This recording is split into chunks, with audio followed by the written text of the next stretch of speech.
Shalom Aleihim. Berjumpa lagi dengan saya pada perenungan hari ini tanggal 20 Juli 2024. Kembali saudara, jangan lupa di pagi yang cerah ini kita mengucap syukur di dalam doa kepada Tuhan Allah kita. Dan juga jangan lupa berilah senyuman dan sapaan kepada sesama kita. Kita awali perenungan pagi hari ini dengan tanda kemenangan kita. Dalam nama Bapa dan Putra dan Roh Kudus. Amin. Celakalah orang-orang yang merancang kedurjanaan.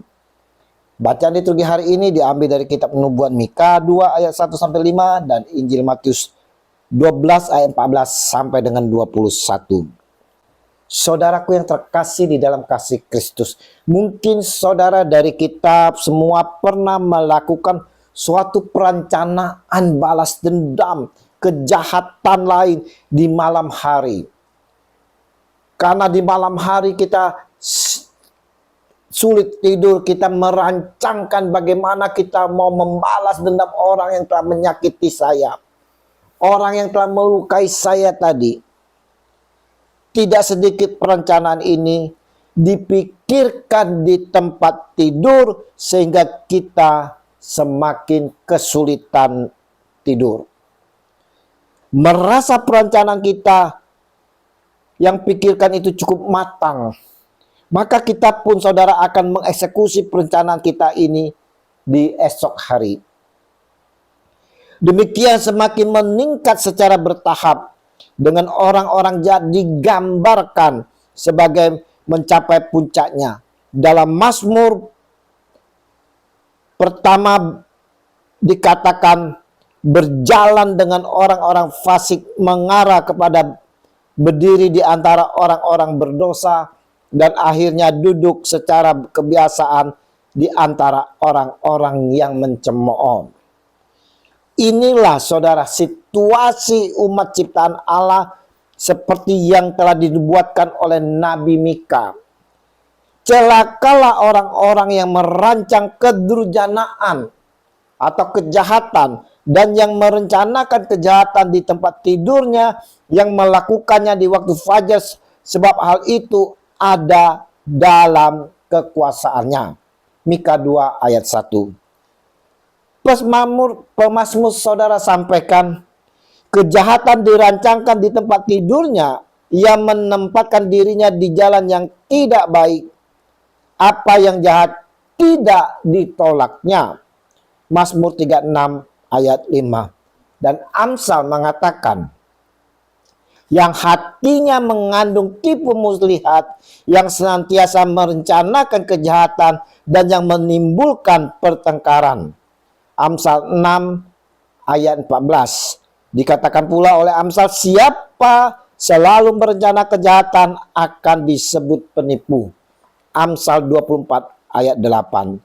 Saudaraku yang terkasih di dalam kasih Kristus, melakukan kejahatan dengan tiba-tiba adalah jahat saudara. Apalagi jika dilakukan dengan rencana dan pertimbangan yang matang. Sangatlah penting untuk memanfaatkan waktu istirahat dan kesendirian dengan cara yang tepat saudaraku.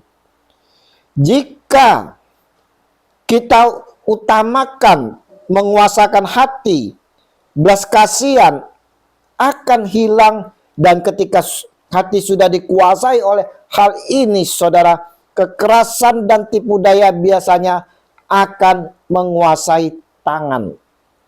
Orang yang paling sombong dan merasa aman dalam kemakmuran biasanya akan mudah putus asa dalam kesulitan. Celakalah orang-orang yang ditolak Tuhan. Itulah malapetaka yang paling menyakitkan, yang memisahkan kita dari jemaat Tuhan atau memperpendek kenikmatan kita atas hak-hak istimewanya. Allah Bapa, saudara, sangat menentang perbuatan jahat, apalagi yang dirancang sedemikian rupa. Ini akan mendatangkan kemurkaan Allah atas diri kita dan bumi yang kita pijak ini. Sebab itu beginilah firman Tuhan. Sesungguhnya aku merancang malapetaka terhadap bumi, terhadap kaum ini, dan kamu tidak dapat menghindarkan lehermu daripadanya. Kamu tidak dapat lagi berjalan angkuh, sebab waktu itu adalah waktu yang mencelakakan. Pada hari itu, orang akan melontarkan sindiran tentang kamu dan akan memperdengarkan suatu ratapan dan akan berkata, kita telah dihancur lulukan. Bagian warisan bangsaku telah diukur dengan tali dan tidak ada yang mengembalikan. Ladang-ladang kita dibagikan kepada orang-orang yang menawan kita. Sebab itu, tidak akan ada bagimu orang yang melontarkan tali dengan undian di dalam jemaat Tuhan. Mika 2 ayat 3-5. Saudaraku, dikatakan Allah melalui Nabi Mika, celakalah mereka yang merancangnya, saudara. Apa yang lagi mereka lakukan, saudara? Dari pikiran, pertimbangan-pertimbangan di malam hari, saudara. Perbuatan-perbuatan balas dendam, iri hati, saudara. Mereka rancang di dalam kesunyian, di dalam kegelapan yang seharusnya adalah untuk kita istirahat, untuk melepaskan penat kita, tetapi kita merancang kejahatan, saudara, dengan segala pertimbangan dan esoknya kita melakukan. Kita sering melihat tontonan berita di televisi, bagaimana seorang suami yang merancangkan pembunuhan sadis terhadap istrinya, saudara. Mantan istri juga merancang pembunuhan terhadap bos, orang tua, karena semuanya itu terjadi adalah kekesalan, kepahitan, dan kekecewaan. Kenapa ini bisa terjadi, saudara? Karena hatinya penuh dendam sehingga menutup belas kasih.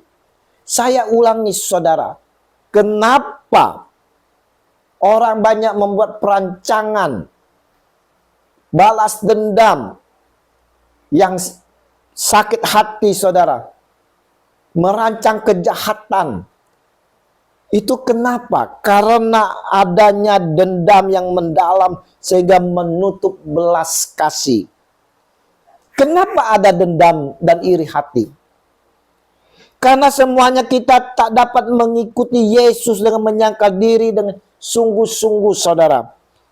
Kita tidak dapat mengikuti Yesus dengan setia. Dan kita tidak dapat menguasai diri kita. Karena Yesus sendiri yang mengatakannya, setiap orang yang mau mengikuti aku, ia harus menyangkal dirinya, memikul salibnya, dan mengikuti aku. Matius 16 ayat 24. Saudaraku, Regi hari ini, saudara, mau menyampaikan kepada kita sekalian, buanglah jauh-jauh dendam dan iri hati itu, saudara. Jangan sampai terbawa di atas ranjang pada malam hari. Karena, saudara, ingat ini, saudara, karena iblis akan menguasai pikiran kita dengan perencanaan jahat agar kita menjalani kejahatan itu.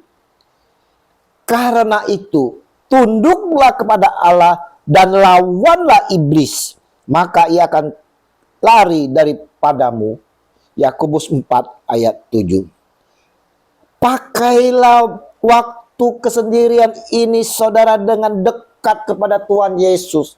Pakailah waktu kesendirian ini, dalam kesunyian ini, saudara, selalu rindu kepada Tuhan Allah kita. Dan kita mau datang kepada Dia. Jika kita datang dan dekat dengan Dia, saudara, maka Dia yang adalah Tuhan kita, Yesus Kristus, akan mendekati kita dan memberi kekuatan. Mendekatlah kepada Allah dan Ia akan mendekat kepadamu. Tahirkanlah tanganmu, hai kamu orang-orang berdosa, dan sucikanlah hatimu, hai kamu yang mendua hati. Yakobus 4 ayat 8. Mari saudara-saudaraku yang terkasih di dalam kasih Kristus, selalulah bersikap mawas diri dan penuh penguasaan diri saudara, dan selalu dekat kepada Sang Junjungan Baginda kita Tuhan Yesus, agar Dia Tuhan kita memberi kelegaan, ketenangan, dan damai di hati. Lepaskanlah dendam, iri hati, tapi berbelas kasihlah, maka damai itu akan kita rasakan. Ingat, iblis selalu mengintimidasi di saat-saat pikiran kita kacau. Kita diperbudak untuk mengikuti dia. Untuk itu, usirlah dia, si iblis bapa pendosa. Dekatlah selalu kepada Yesus Tuhan, satu-satunya andalan hidup kita, satu-satunya yang kita percaya, dan satu-satunya pengharapan kita. Serta dialah satu-satunya yang memberkati kita. Haleluya. Tuhan Yesus memberkati kita sekalian. Amin. Dalam nama Bapa dan Putra dan Roh Kudus. Amin. Shalom Alehim.